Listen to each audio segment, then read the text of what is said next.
que nós possamos inicialmente atentar para a necessidade da gente aproveitar essa ambientação espiritual previamente formada, né, pela espiritualidade maior. Muito tempo antes da gente chegar no ambiente já é todo condicionado para nos receber, então que a gente possa buscar sintonia com o plano maior, uma vez que a explanação que a gente faz, né, como rótulo de estudo, além da questão do aprendizado, que é importante para todos nós, existe também a função de nos manter conectados num nível de sintonia que permita que a espiritualidade se aproxime de nós, que a gente possa, em última instância, né, buscar a ajuda que muitos de nós estamos aqui na Casa Espírita buscando. Bom, o nosso estudo da tarde de hoje está baseado no Livro dos Espíritos, na quarta parte do Livro dos Espíritos, intitulado Esperanças e Consolações, mais especificamente no capítulo 2, das penas e gozos futuros, e as perguntas, já é o final quase do Livro dos Espíritos, perguntas 990 a 1002, com o subtítulo Expiação e Arrependimento. Capítulo 1 dessa quarta parte, ele tem um item intitulado Perda dos Entes Queridos, né, que já foi naturalmente estudado em algum dos dias aqui de reunião pública, mas que, em função da proximidade com a data que a gente dedica em homenagem aos desencarnados, que foi ontem, né, a gente não poderia deixar de lembrar isso e fazer um comentário a respeito desse tema. Né, todos nós que temos convicção, nós espíritas, nós que estamos já há bastante tempo na doutrina, temos convicção absoluta que a morte, dentro do conceito material que todos nós conhecemos, que representaria o aniquilamento total do ser, a morte não existe. Né? Depois de 155 anos de doutrina espírita, foi data de lançamento do Livro dos Espíritos, 1857, a gente já teve inúmeras provas irrefutáveis, né, de que a vida continua.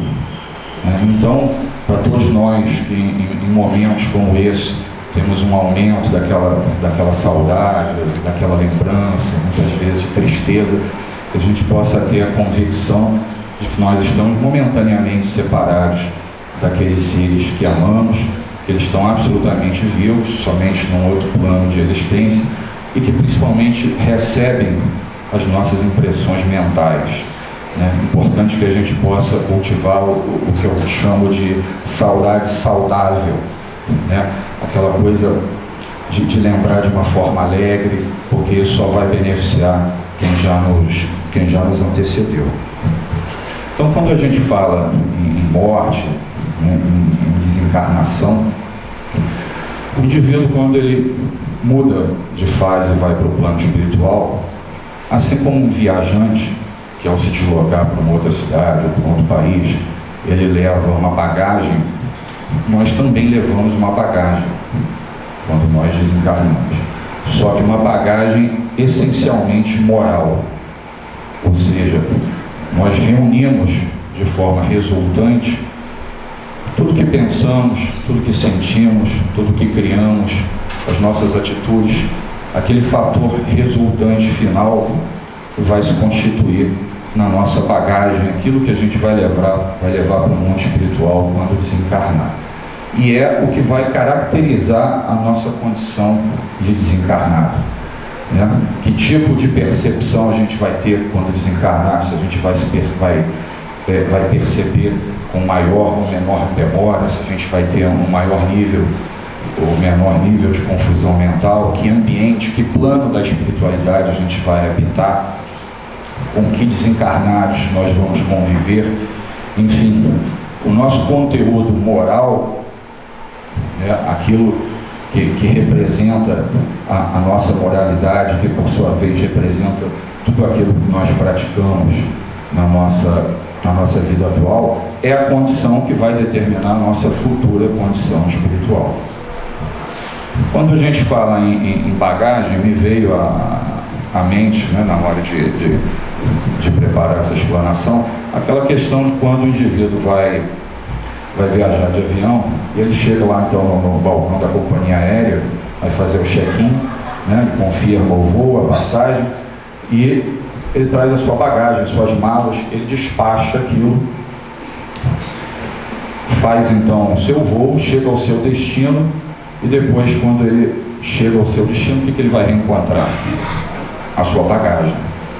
Pois, falando de uma maneira metafórica, a gente pode entender exatamente dessa forma, né? Só que de uma maneira dinâmica. A gente está diariamente fazendo esse check-in, a gente está todo dia enviando a nossa bagagem através das nossas atitudes, como eu falei, pensamentos, criações mentais, tudo isso vai estar nos esperando, né, no plano espiritual. Então, a gente, feitas essas considerações iniciais, a gente começa a abordar então especificamente as perguntas do estudo de hoje. Quando alguém fala sobre perguntas do Livro dos Espíritos, existe a opção de falar de uma maneira geral, sem mencionar nenhuma pergunta em particular, e a gente pode mencionar pergunta por pergunta, comentando o seu conteúdo. Eu escolhi algumas aqui em especial, porque eu acho que tem algumas perguntas aqui muito, não que outras não sejam, né, mas perguntas muito pertinentes, de cunho muito prático, e que vale a pena a gente se aprofundar um pouquinho na resposta do plano espiritual. Então, na nossa primeira pergunta do estudo, na 990, Kardec indaga aos espíritos se o arrependimento se dá no plano espiritual ou no plano corpóreo, né? A gente tem toda uma sequência de vida, temos as nossas atitudes, todos nós erramos, e aí a gente vai ter a oportunidade um dia de se arrepender disso. Isso comumente acontece mais no plano espiritual ou mais no plano corporal? Essa é a pergunta de Kardec. E os espíritos respondem, no plano espiritual, embora o arrependimento possa acontecer ainda na vida material. Então a gente tem ao mesmo tempo uma resposta taxativa, incisiva dos espíritos, porém com uma brecha aberta, né, dizendo que a gente pode ainda, a gente vai esmiuçar mais isso, a gente pode se arrepender ainda no plano corporal. Isso pode facilitar muito a nossa condição depois da desencarnação. Mas quando a gente lê essa resposta, uma dúvida que eu acho que vem à tona é o seguinte: por que é mais fácil a gente se arrepender no plano espiritual? Por que a gente não poderia já dar sequência a esse processo ainda na vida corpórea? Quer dizer, a gente pode, né? Mas segundo os espíritos é mais fácil no plano espiritual. Porque quando a gente desencarna, a gente perde essa máscara, esse verniz que encobre, que oculta a nossa verdadeira personalidade, né? Se a gente usa uma roupa física, uma camisa, uma calça, está ocultando detalhes da minha anatomia, eventuais defeitos físicos, né? O corpo físico, ele também tem esse efeito como um abafador moral. Ou seja, eu posso ter uma aparência de portar uma determinada personalidade, ser completamente diferente daquilo. O meu íntimo, ele não fica exposto, né? Eu tenho aqui um perfeito verniz encobrindo isso. Só que quando a gente desencarna e a gente perde o corpo físico, né, nós emanamos moralmente aquilo que nós somos, né? Se nós somos pessoas alegres, amorosas, pessoas tristes, agressivas, traiçoeiras, enfim, um misto disso tudo, a gente emana, né? Os outros desencarnados, eles percebem o nosso conteúdo moral, quem verdadeiramente nós somos. Ou seja, nós nos encontramos desnudos moralmente falando. E aí, quando o espírito se vê nessa condição, né, e tem acesso ao seu retrospecto de vida, fica muito mais fácil então que a gente possa olhar para a nossa vida pregressa e ter o arrependimento. Por isso a facilidade a que se referem os espíritos. É claro que é importante mencionar que existe um leque muito grande nessa situação, porque existe uma variação muito grande de condição em que o indivíduo chega à pátria espiritual, né? Vai desde aquele indivíduo que tem tamanha aquisição moral, que acompanha o seu próprio processo de desencarnação, sabe que está desencarnando, é recebido pelos amigos espirituais, como é projetado naquele livro Voltei. Quem tiver oportunidade é muito interessante, até o outro extremo. Existem espíritos que desencarnam, reencarnam, desencarnam e sequer sabem o que está acontecendo, né? Então, para que a gente possa ter essa noção de se arrepender, precisa ter inicialmente algum grau de percepção que a gente desencarnou. Senão, isso vai ser uma etapa mais lá para frente. Mas, como eu disse, a resposta abre uma brecha, né? Uma janela com relação ao arrependimento ainda na vida corporal. E se por um lado a gente viu por que é mais fácil a gente se arrepender no plano espiritual, por que é mais difícil no plano corporal? Porque nós estamos mais blindados com relação à nossa própria percepção, ao nosso próprio conteúdo, né? Normalmente nós não nos olhamos como um observador neutro, alguém que é capaz de diferenciar a divisória daquilo que nós fazemos de correto, daquilo que nós fazemos de errado. A gente tem uma tendência muito grande à autoproteção, à autocomplacência, né? A gente se dá muita justificativa, a gente se desculpa muito para nós mesmos. A nossa visão é muito mais turva. Isso torna mais difícil reconhecer um erro que a gente tenha cometido. E se a gente tem dificuldade de reconhecer, naturalmente vai ter dificuldade de se arrepender desse erro, né? Então isso fecha essa pergunta, lembrando que há mais de 400 anos antes de Cristo, Sócrates já dizia, né? Homem, conhece-te a ti mesmo. Se a gente se propuser a um mergulho ao interior da nossa alma, do nosso espírito, a gente vai descobrir muita coisa com relação a gente, que a gente ou achava diferente ou não percebia. Então eu vejo dessa forma essa questão da facilidade ou dificuldade da gente se arrepender mais no plano espiritual. A pergunta seguinte, na 991, o Kardec pergunta: qual a consequência do arrependimento no estado espiritual? A gente já pulou aquela etapa, o espírito já tem a percepção suficiente para perceber o que não foi bem na sua vida pregressa, né? E se arrepender daquilo.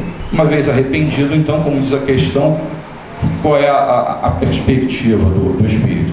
É buscar uma nova encarnação, responde a espiritualidade, porque através das sucessivas reencarnações é que nós vamos ter a possibilidade do progresso, né? De burilar os nossos erros, de aperfeiçoar as nossas qualidades.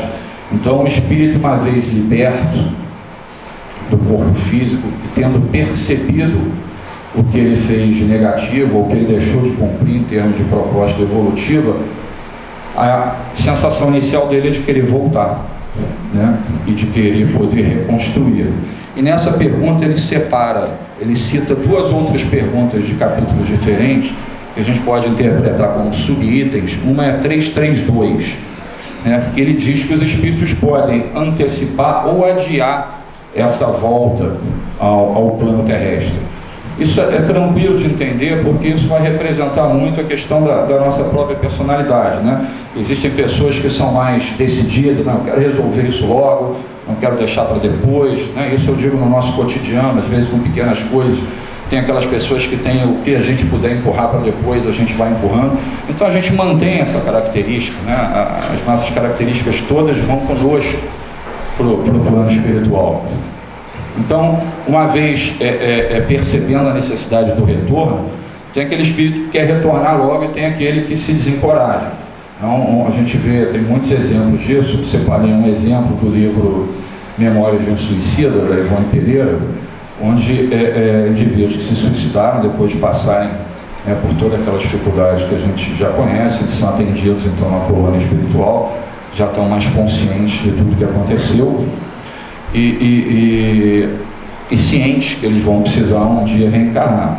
Um deles, que além de ter se suicidado, havia enforcado a amante e depois se suicidou, ele quer voltar o mais breve possível, não consegue conviver com aquela situação. Aquilo incomoda de tal maneira que é uma bênção ele poder se esquecer daquilo num novo corpo físico. Então, com a maior brevidade possível, ele tenta, junto à equipe espiritual que o auxilia, ele tenta retornar. Já um outro, o próprio Camilo Castelo Branco, que é o autor espiritual do livro, tem receio, fica inseguro, tem medo de falhar novamente. Ele teve uma provação muito complicada, né, que foi a causa do seu suicídio. Ele ficou cego de forma súbita, não tolerou aquilo, então ele sabe que vai ter que enfrentar isso de novo, e ele tem receio, ele vai adiando, ele pede mais tempo. No final isso acaba sendo até positivo para ele, porque ele reencarna com mais consistência para vencer essa dificuldade. E o outro subitem, que é uma pergunta 975, diz respeito ao constrangimento que alguns espíritos têm no plano espiritual ao ver a felicidade dos outros. Espíritos que nós conhecemos aqui no plano terreno, foram amigos, vizinhos, parentes, a gente chega do outro lado, isso é narrado no livro Voltei. A gente vê aquelas pessoas iluminadas, né, emanando alegria, bem-estar moral, espiritual, e a gente está com a vibração lá embaixo. Aquilo causa desconforto, e muitas vezes isso é um incentivador para que a gente busque a nossa renovação através de uma nova encarnação. Na pergunta 992, Kardec volta um pouquinho lá na questão do arrependimento no estado corporal e pergunta aos espíritos: que consequência produz o arrependimento no estado corporal? Quer dizer, teve a janela ali, né, a brecha na primeira resposta, então a gente sabe que pode se arrepender. Ele diz: fazer já na vida atual que o espírito progrida, se tiver tempo de reparar as suas faltas. Quando a consciência o exprobra, o cobra, o acusa, ele mostra uma imperfeição, o homem pode sempre se melhorar. E aí ele usou uma palavra que a gente pode considerar uma palavra-chave nessa questão de culpabilidade, de admitir erros e defeitos, que é consciência. Independente do nosso nível intelectual, do nosso nível cultural, do lugar que a gente habite, da religião que a gente abrace, ou da religião que a gente não tenha, né? A consciência é o fundamento de tudo. Existe uma pergunta clássica, muito conhecida de todos nós no Livro dos Espíritos, se não me engano 621, que diz: onde estão escritas as leis de Deus? E a resposta é: na consciência do homem. Então, independente de qualquer critério externo, a gente traz dentro de nós essa questão do certo e errado. E esse é um grande balizador para a gente. Comentário adicional que é feito é que isso pode poupar muita dificuldade, muito sacrifício nosso quando a gente reentra na pátria espiritual. Porque a partir do momento, ainda na vida física, que a gente se arrepende e tenta reparar algum erro que a gente tenha cometido, né, como eu comentei, nosso padrão moral vai ser determinante para a nossa condição futura de desencarnado, a gente está acelerando um processo de melhoria para nós mesmos quando nós desencarnarmos. Agora vem a 993, que é uma pergunta na qual a gente vai se demorar mais um pouco, porque existem muitos comentários de ordem prática. É uma pergunta que eu julgo muito importante, que Kardec fez aos espíritos. Não há homens que só têm um instinto do mal e são inacessíveis ao arrependimento? Será que é possível existir uma criatura assim? A gente vê muitas pessoas comentando: isso aí é do mal, isso aí não tem jeito não. Será que seria compatível com a atitude da divindade? Nenhum espírito é criado mal ou direcionado para o mal. A gente desconhece praticamente tudo com relação à nossa criação por parte de Deus. Mas a gente sabe, né, da doutrina espírita, que nós somos criados simples e ignorantes para percorrer um caminho evolutivo.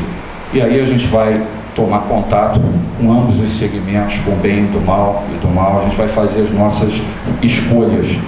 Então não existe indivíduo eternamente mal. né? E isso, daqui a pouco, a gente vai entrar numa parte do cotidiano para obter uma explicação muito importante com relação ao nosso comportamento diante de tanta coisa complicada que está acontecendo na atualidade, né? Basta ligar a televisão, a internet, ler um jornal, é só violência, brutalidade, crueldade. Quer dizer, a gente tem essa sensação, né? Na realidade, claro que não é só isso, mas seja a violência urbana do Rio de Janeiro, seja a violência das guerras civis no continente asiático, só notícia de que a gente pensa, nossa, mas um indivíduo desse não tem mais jeito, né? É um tipo de condição impregnada no mal. Então os espíritos vêm nos dizer que isso não é verdade. E me ocorre então, dentro desse contexto, fazer um comentário, que eu acho até que eu já fiz aqui 2 vezes, mas me pareceu muito oportuno, aqueles que já ouviram, então me perdoem pela repetição. Eu remonto ao ano de 1990.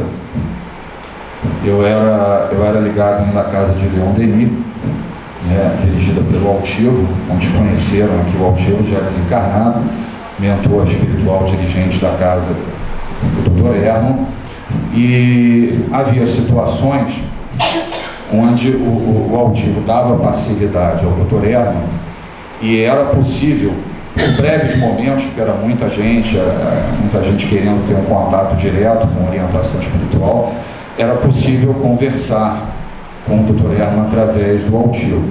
Eu me lembro, uma vez, a gente não estava no Leon Denis, a gente estava na casa de assistência do Leon Denis, que é o núcleo beneficente Antônio de Aquino, que a gente chama carinhosamente de Malé. Nós estávamos num dia de semana, porque no domingo, que era o dia que habitualmente eu frequentava, era quase impossível a gente ficar 1, 2 minutos com ele, e tinha terminado uma tarefa. Ele ficava numa salinha separada, fazendo um trabalho de natureza médica. Existiam vários médicos ali com ele, as pessoas eram atendidas e vistas também sob a ótica espiritual. Eu não me lembro por que surgiu essa temática, mas eu lembro do Dr. Erno, no final do trabalho, ter se voltado para nós, éramos 5 ou 6 pessoas, e ter dito o seguinte: a atitude de vocês no bem é recente, ela data de cerca de 200 anos. E a gente ficou perplexo. 200 anos é ontem, né? Espiritualmente falando. Jesus veio há 2000 anos. E ante a nossa perplexidade, enquanto a gente se entreolhava, meio cabreiro, 200 anos, aquela sensação de vergonha, ele arrematou.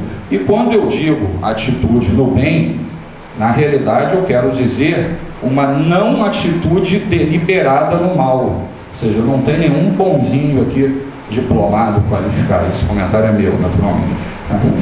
Então, isso faz com que a gente comece a abrir o raciocínio na hora de entender essas criaturas que nós enfocamos, né, no nosso dia a dia, através da mídia, como monstros, como criaturas irrecuperáveis, porque esses indivíduos são os espíritos medianos, ou espíritos bons, ou até perfeitos de amanhã, como nós, né, já fomos espíritos em maior ou menor grau com essa natureza, né? O que nós estaríamos fazendo, por exemplo, na época de Jesus, há 2000 anos atrás, se a nossa atitude no bem data de 200 anos?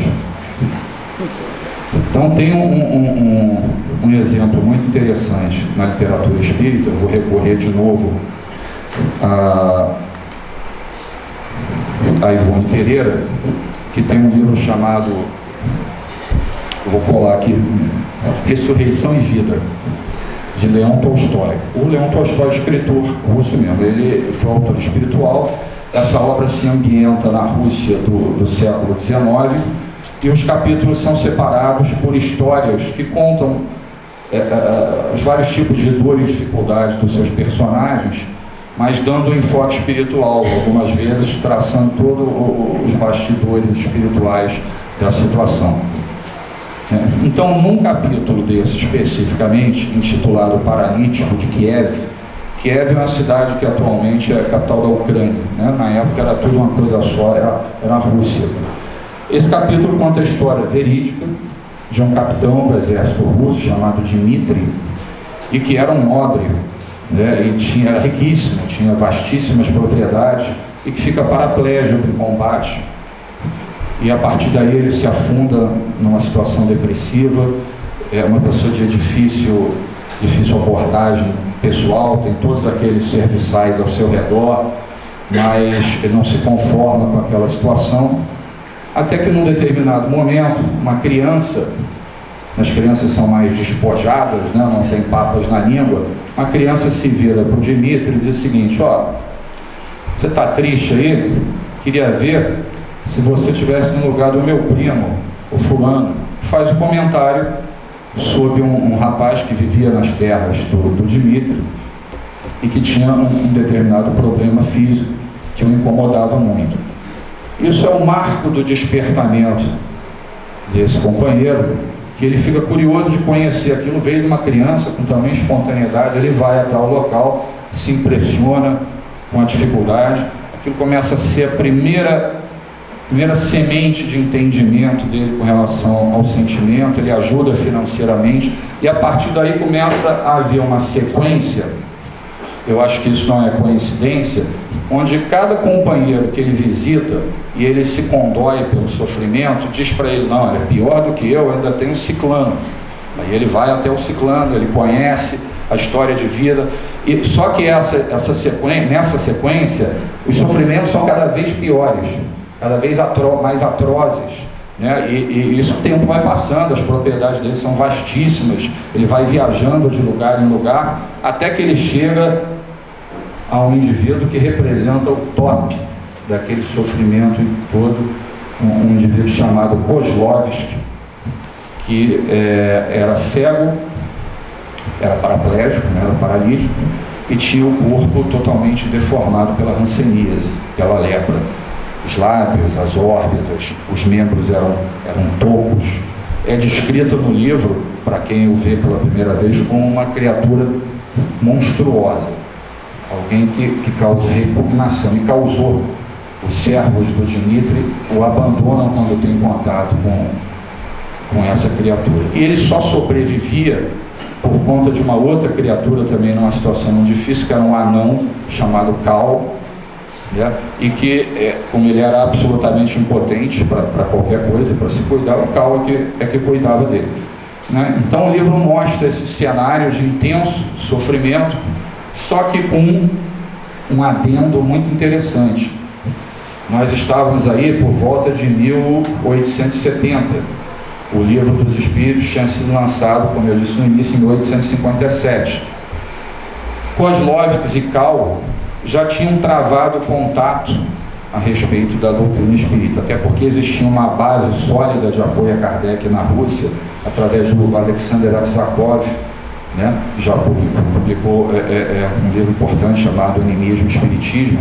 Então eles tinham acesso a já algum conteúdo espírita, e incrivelmente, isso é bem documentado, estou só narrando para vocês, o Kozlovsky era consciente de que esse sofrimento representava uma reparação necessária do passado. Ele não era revoltado contra a situação dele. E é revelado então no livro que ele havia sido, alguns séculos antes, Ivan IV, um czar russo que entrou para a história como um indivíduo que unificou a Rússia, conquistou a Sibéria, teria sido o primeiro imperador da Rússia. Com detalhe que Ivan IV era conhecido pela alcunha de Ivan o Terrível. Para alguém ser conhecido dessa forma, tem que ter alguma coisa muito complicada aí por trás. Ivan o Terrível era a personificação do mal.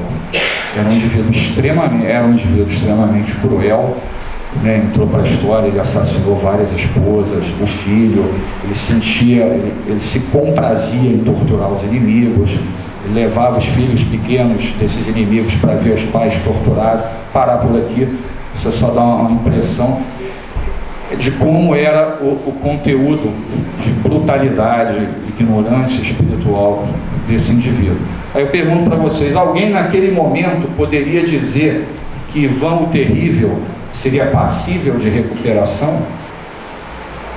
Mas está aí 3 séculos depois, Ivan o Terrível reencarnado como Kozlovsky, né? Ainda sofrendo. Imagina se 3 séculos depois estava desse jeito, como é que não foi antes, mas enfim, estava aí Kozlovsky regenerado, né? Então esse conceito é extremamente importante.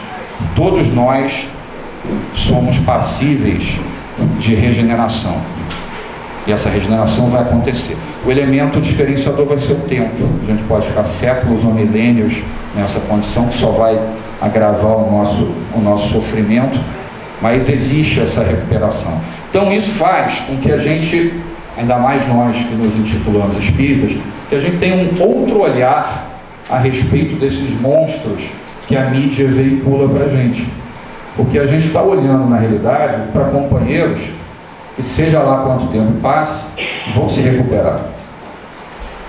E a gente pode estar olhando para companheiros que podem estar espelhando uma antiga condição nossa. E por que eu digo isso? Qual é a questão prática que está envolvida aí? Mesmo nós que já temos um pequeno conhecimento, um esboço de entendimento espiritual, a gente às vezes se revolta dependendo da notícia, né, que a gente vê lá na televisão, na imprensa, e a gente emana aquilo, e isso é vibração. E assim como quando a gente faz uma prece, que a gente emite um pequeno fragmento de luz desejoso de que alguém seja ajudado, isso também é uma emanação vibratória que vai encontrar o seu destino. Seria uma prece ao contrário, né? Mas se a gente imaginar, eu tive a curiosidade de verificar isso, né? Quando uma notícia dessa é apresentada em cadeia nacional, fulano fez isso, aquilo, e a gente fica chocado com a barbaridade. O Jornal Nacional, por exemplo, tem a cada edição sua, diária, cerca de 25 milhões de espectadores. Vocês já imaginaram 25 milhões de pessoas vibrando negativamente naquele momento com relação àquele ou aqueles indivíduos? Você tem que morrer mesmo. Isso aí, a gente vê o tempo inteiro isso no trabalho, em casa. Ah, se estivesse na minha mão, isso aí tem que morrer sofrendo aos pouquinhos. Isso está falando da gente. Nós possivelmente fomos assim um dia e tivemos a oportunidade da misericórdia divina.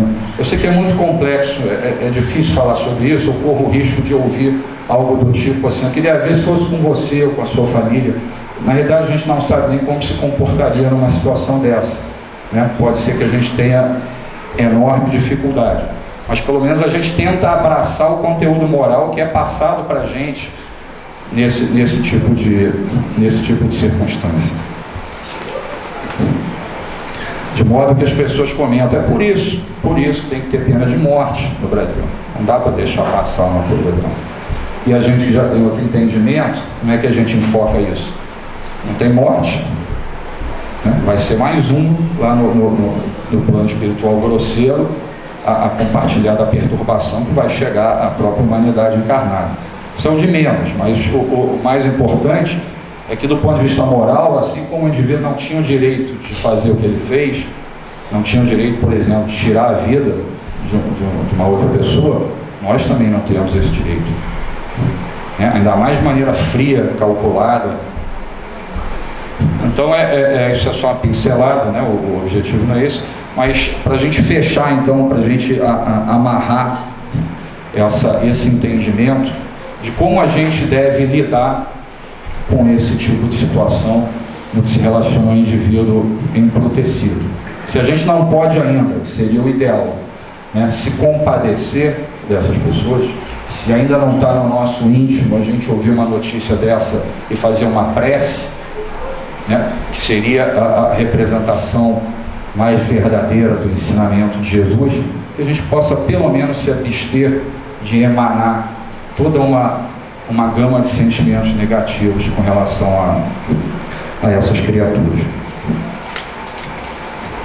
Então a gente agora vai passar para 998, antes não, perdão, 994, que eu não vou comentar todas, mas a gente acabou 993, 994. O homem perverso que não reconheceu suas faltas durante a vida, sempre as reconhece depois da morte. E os espíritos respondem. Sempre as reconhece, mas nem sempre se arrependem.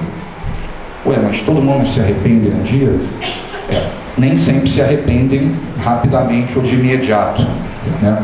Existem espíritos que ficam muito tempo se comprazendo no mal. Na realidade, na maioria das vezes, isso significa uma fuga por saber que no fundo vai ter que enfrentar um caminho de volta e vai sentir muita dificuldade. Então se embrenha cada vez mais no caminho do mal. Isso é muito bem comentado, de forma muito detalhada, no livro Libertação, de André Luiz, onde ele narra a história de Gregório, que teria sido um dos Gregórios Papa, né, um dos papas da Antiguidade, que provocou muitas dificuldades na sua condição terrena e que depois ficou séculos a fio comandando verdadeiras cidadelas do mal.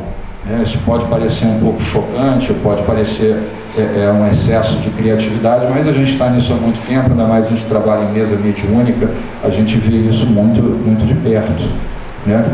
Assim como existem colônias espirituais do tipo Nosso Lar, quase todo mundo leu o livro, viu o filme, existem vastas colônias de espíritos direcionados para o mal, que buscam o mal sob seus vários aspectos. E Gregório era um comandante geral de uma dessas cidades. E o livro de André Luiz narra de uma forma emocionante como, depois de muito tempo embrenhado nessa situação, Gregório cedeu à condição de arrependimento, né, através do contato amoroso de um espírito que é chamado no livro de Matilde, que tinha uma convivência muito antiga com ele, e consegue resgatá-lo. Então a gente finaliza então essa parte, né, do embrutecimento nesse sentido. Não há espírito criado para o mal, o espírito pode permanecer muito tempo no mal, mas em algum momento vai se arrepender, e a gente tem que saber dessa condição e saber que a gente também já pode ter preenchido essa situação. Agora sim a gente vai pular e vai para 998, onde Kardec pergunta: a expiação se cumpre no estado corporal ou no estado espiritual?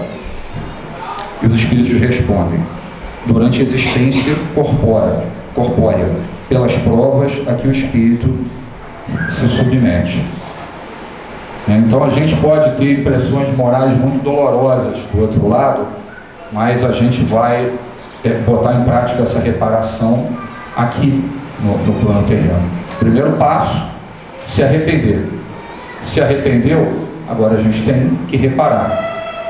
Para citar um exemplo bobo do cotidiano, vamos imaginar que eu estou no trânsito, eu estou numa situação de negligência, de descuido, eu bato no carro da Gilney, me arrependo daquilo que eu fiz, peço desculpas, mas e aí? Entro no carro e vou embora?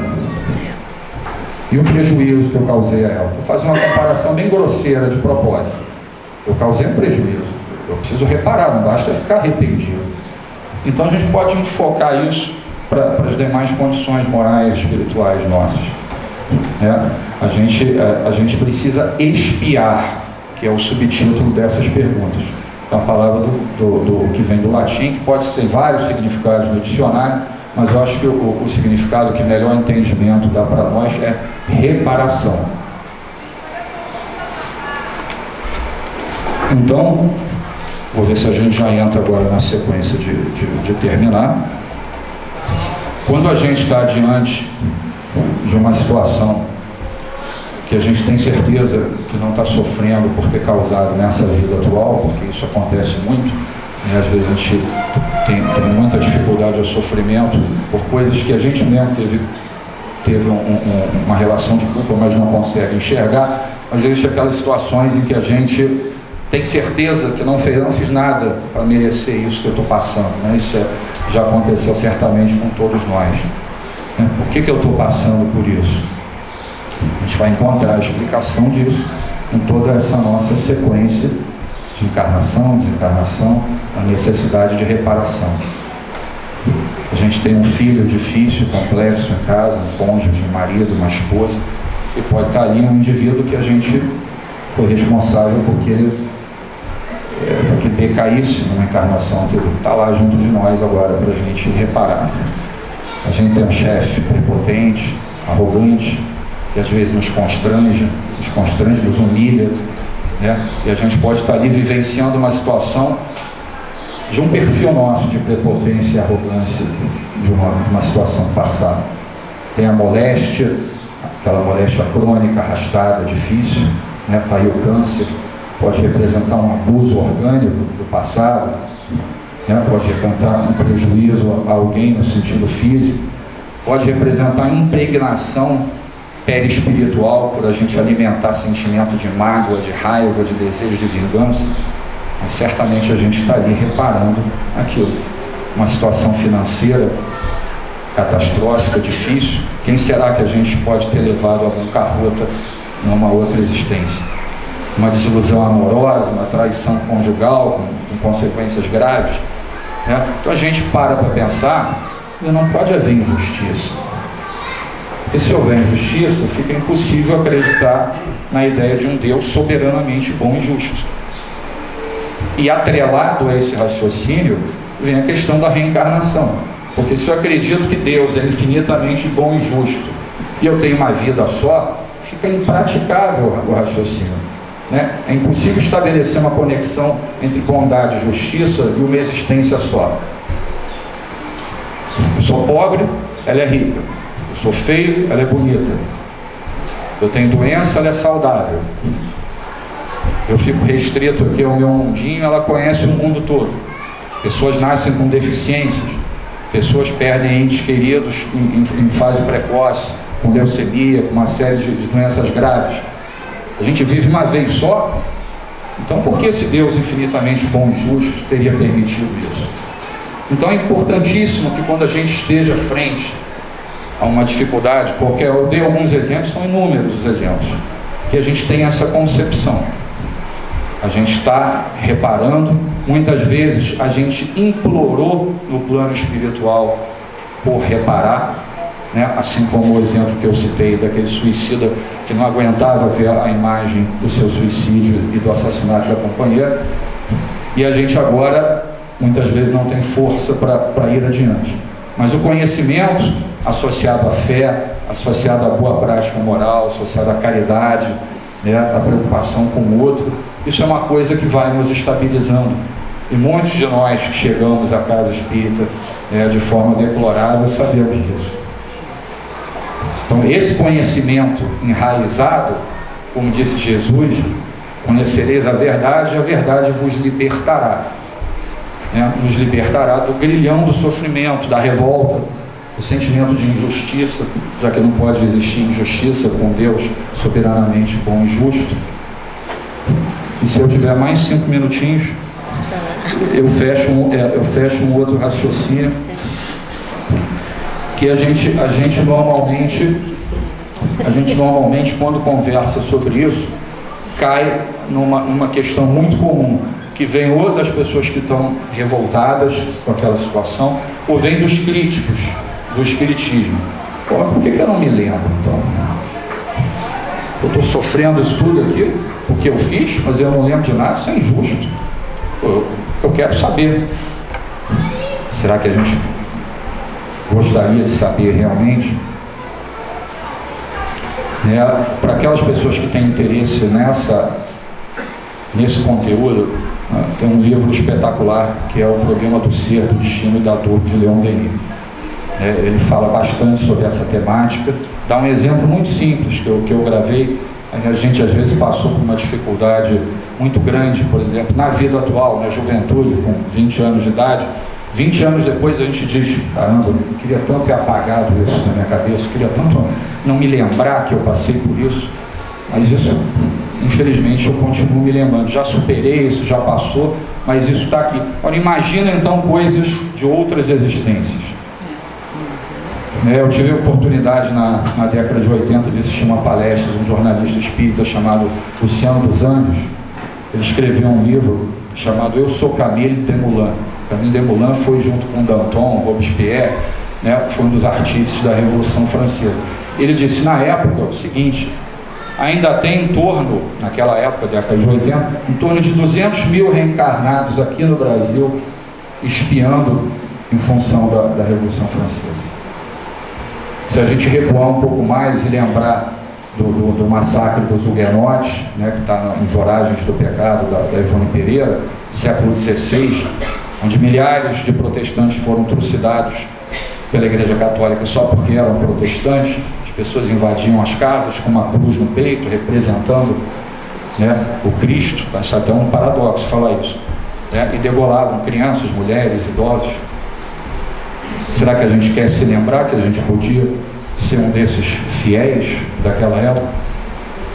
Então, para esse argumento, a gente tem esse tipo de raciocínio. É uma bênção que a gente não se lembra.